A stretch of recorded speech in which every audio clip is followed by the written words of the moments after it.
The sound of a milk bottle clinking against your doorstep at dawn, the distant shuffle of a coalman making his rounds, and the first notes of the Beatles drifting from a wireless radio. These are memories you'll only recognize if you grew up in 60s Britain. If any of that rings a bell, you're about to relive 7 moments that defined the decade, and you won't believe how sharply the 6th one transformed the country. Back in the 60s, Britain moved at its own steady pace, and you could see it in the smallest parts of everyday life. The early hours belonged to a few familiar figures who worked while the streets were still half asleep. You could tell who was coming by the sound alone: the hum of an engine, the scrape of a boot, the clink of something set down on the path. Some mornings began with the milkman's quiet arrival, bottles rattling gently as he lifted them from the crate. Silver caps glinted in the first light, and on frosty days the cream pushed through the top. Later, the coalman would appear, sack over one shoulder leaving a fine dust on the paving stones. His boots made a deep, even sound on the path, and the air carried the smell of coal long after he'd gone. Children often pressed their faces to the window, watching the load tumble into the bunker. There was a certainty in these routines, the kind that didn't need to be explained. Even then, you could sense that life outside the doorstep might be changing. But for that moment, the day still began exactly as it always had. Hair in the early 60s was short, neat, and almost identical from one man to the next. You could stand at a bus stop and see row after row of tidy cuts, not a collar touched by a stray strand. Slowly, the pattern began to shift.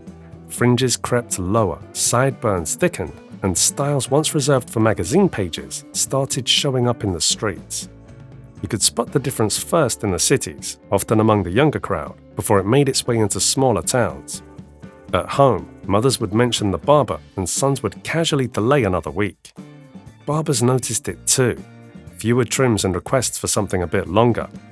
The change wasn't sudden, but it was steady, and once you saw it, you realized the streets looked different than they had just a few years before.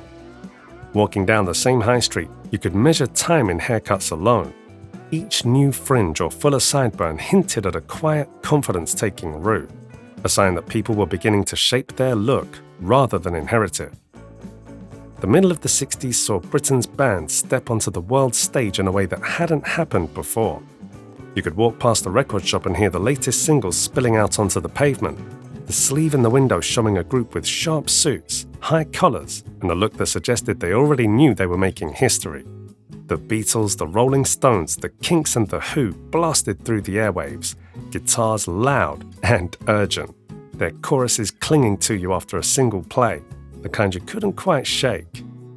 American audiences, used to their own homegrown acts, suddenly had these British names climbing their charts, appearing on television and selling out venues. You could open a music magazine and find whole sections devoted to them, pull out posters, stories from the road, even adverts for guitars and clothes to match their style. Record players spun all day in bedrooms, the needle worn down from constant use. On release days, crowds gathered outside shops, eager for the newest single.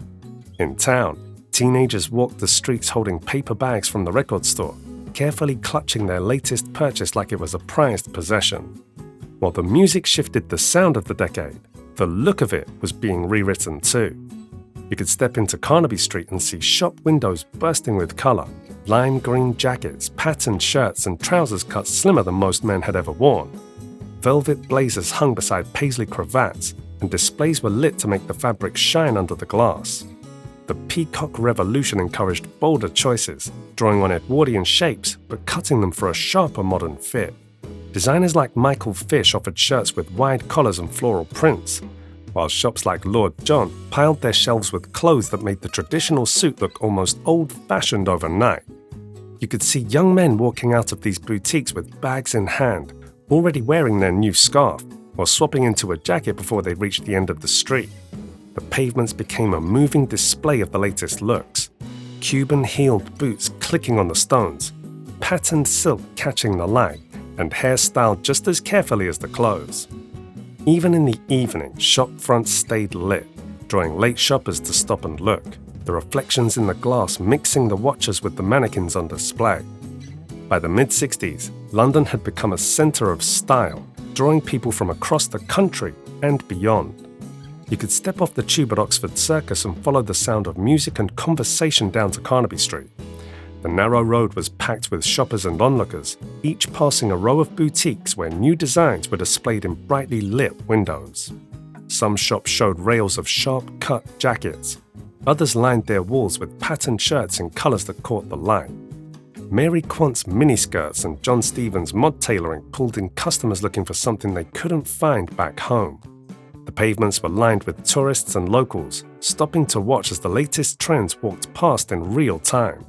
Cafes offered strong coffee and a place to sit, their glass fronts giving a view of the crowds outside. On busy weekends, you could find yourself shoulder to shoulder with visitors from overseas, cameras at the ready, capturing the mix of styles on the street. For many, a trip here was a chance to take home more than clothes. It was proof they'd been in the middle of the moment that had made London the talk of the decade. In the same years, cinema was showing a side of Britain rarely seen on the big screen.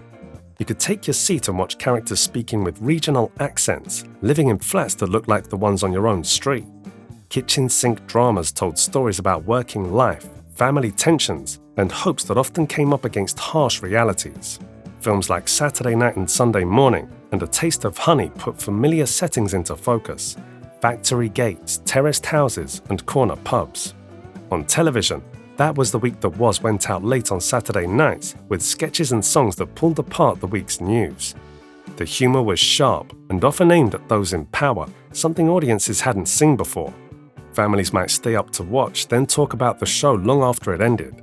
The studio sets were plain, keeping attention on the quick exchanges and the nerve of the performers. Whether in a cinema seat or on the sofa at home, viewers were seeing a new kind of storytelling take shape, one that reflected real life and spoke directly to the changes already moving through the country. By the early 60s, a youth culture was blooming in cities and along the windswept seaside towns. Mods stood out in sharp suits and narrow ties, parkers shrugged over their shoulders to beat the damp chill.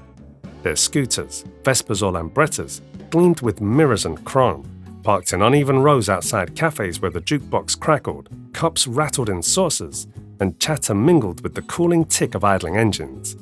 The soundtrack came from American rhythm and blues, British beat bands, and the latest soul records imported from abroad.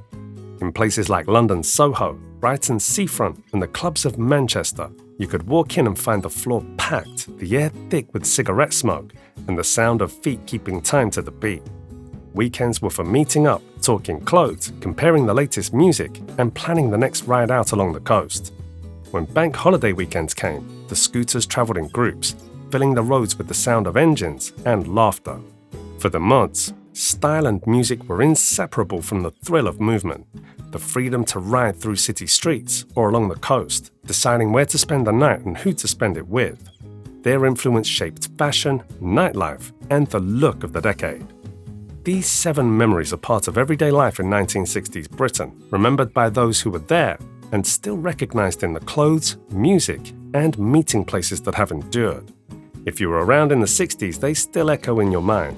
And if you didn't, now you've had a glimpse of what made that decade unforgettable.